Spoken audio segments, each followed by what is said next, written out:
ఈరోజు పిఠాపురం నియోజకవర్గం గొల్లప్రోలు మండలం దుర్గాడ గ్రామంలో ఉన్నాము. ఇక్కడ సొంతూరు ఉన్నటువంటి జ్యోతుల శ్రీనివాస్ గారు దుర్గాడ గ్రామం సొంతూరు. కనీసం బస్సు సౌకర్యం కూడా లేనటువంటి ప్రాంతంలో మనకి గ్రంథాలయాన్ని ఏర్పాటు చేశారు. ఇక్కడ సాయి ప్రియ సేవా సమితి ఆధ్వర్యంలో సుమారు 70 లక్షలకు పైగా ఈ గ్రంథాలయాన్ని ఏర్పాటు చేసి ఇక్కడ ఉండే పేద విద్యార్థులకు పోటీ పరీక్షల కోసం ఇక్కడ గ్రంథాలయాన్ని ఏర్పాటు చేయడం జరిగింది.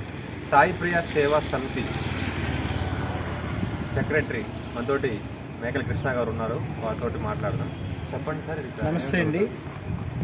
సాయి ప్రియ సేవా సమితి సెక్రటరీ అండి నేను. నా పేరు మేకల కృష్ణ. ఈ సాయి ప్రియ సేవా సమితి ఈరోజు పిఠాపురం నియోజకవర్గం కేంద్రంగా సేబ్రోలులో ప్రధాన కార్యాలయం ఉందండి. ఈ కార్యాలయంపై మా కార్యక్రమాలను చేపట్టడం జరుగుతుంది. అందులో భాగంగా జ్యోతుల శ్రీనివాస్ గారు స్వగ్రామమైన ఈ యొక్క దుర్గాడ గ్రామంలో ఒక సాయి ప్రియ సేవా సమితి వారి విజ్ఞానాలయం అనేటువంటి ఒక లైబ్రరీని ఇక్కడ ఏర్పాటు చేయడం జరిగింది. ఈ స్థల ఖరీదు, బిల్డింగ్ ఖరీదు సుమారు 70 లక్షల రూపాయలు ఖరీదు కలిగి ఉంటుంది. ఇది దుర్గాడ గ్రామ ప్రజలు లైబ్రరీగా ఉపయోగించుకుని విద్యార్థులు పోటీ పరీక్షలకు వెళ్ళడానికి, అదేవిధంగా పెద్దవాళ్ళు నవళ్ళు ఇతర కార్యక్రమాలు చదువుకోవడానికి, యువకులు ఇతర పోటీ పరీక్షలు వెళ్ళడానికి రోజుకి 3 పేపర్లు వేయించడం, అదేవిధంగా సుమారు 4 లక్షల రూపాయల ఖరీదుతో పుస్తకాలు కూడా సేకరించడం, అదేవిధంగా అలమరలు కూడా ఏర్పాటు చేయడం జరిగింది. ఈ గ్రంథాలయంలో లెట్రిన్, బాత్రూమ్ వంటి సౌకర్యాలు మరియు వచ్చిన విజిటర్స్కి మంచినీటి సదుపాయం కల్పించడం జరుగుతుంది. ఇదంతా కూడా ఉచితంగా జ్యోతుల శ్రీనివాస్ గారు ఇక్కడ ఏర్పాటు చేయడం జరిగింది. ఏ విధమైన రుసుము తీసుకోకుండా ఉచితంగా వారిని పుస్తకాలు ఇవ్వడం, వాళ్ళ ఇంటికి పట్టుకెళ్ళి చదువుకుని మళ్ళీ సకాలంలో తెచ్చి ఇక్కడ అప్పచెప్పడం జరుగుతుంది. అదేవిధంగా ఇక్కడ లైబ్రరీని ఉంటుంది. ఈ లైబ్రరీకి కూడా కొంత గౌరవ వేతనాన్ని మన జ్యోతుల శ్రీనివాస్ గారు ఏర్పాటు చేయడం జరిగింది. అదేవిధంగా కొంత ఆండూర్యంని జిల్లా గ్రంథాలయ సంస్థ వారు ఏర్పాటు చేయడం జరిగింది.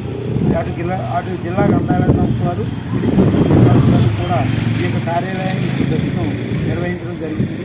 ఇది ప్రతిరోజు పొద్దుటే 9 గంటలకు తీయడం జరుగుతుంది.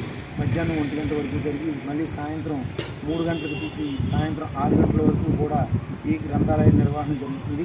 విజ్ఞానాన్ని అభివృద్ధి చేయాలనే ఉద్దేశంతో మా సాయి ప్రియ సేవా సమితి ఇటువంటి కార్యక్రమాలు అనేక చేపట్టడం జరిగింది.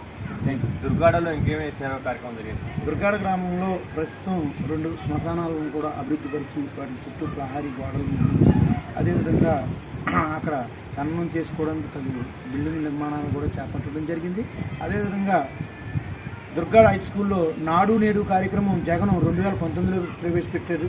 కానీ ఆల్రెడీ 2010వ సంవత్సరం నుంచి కూడా జ్యోతుల శ్రీనివాస్ జడ్పిహెచ్ స్కూల్ దుర్గాడని డెవలప్ చేయడం, అక్కడ దేశ నాయకులు మొత్తం అందరి విగ్రహాలు నిర్మించి, స్వామి వివేకానంద విగ్రహం నిర్మించి, అదేవిధంగా సభావేదికను నిర్మించి అనేక కార్యక్రమాలను జ్యోతుల శ్రీనివాస్ గారు చేపట్టడం జరిగింది. గ్రామంలో నేషనల్ హైవే నుంచి దుర్గాడ గ్రామానికి వచ్చేటువంటి ఈ రోడ్డుకి ఇరువైపులా ఉన్నటువంటి చెట్లను కూడా ఆయనే నాటించి వాటిని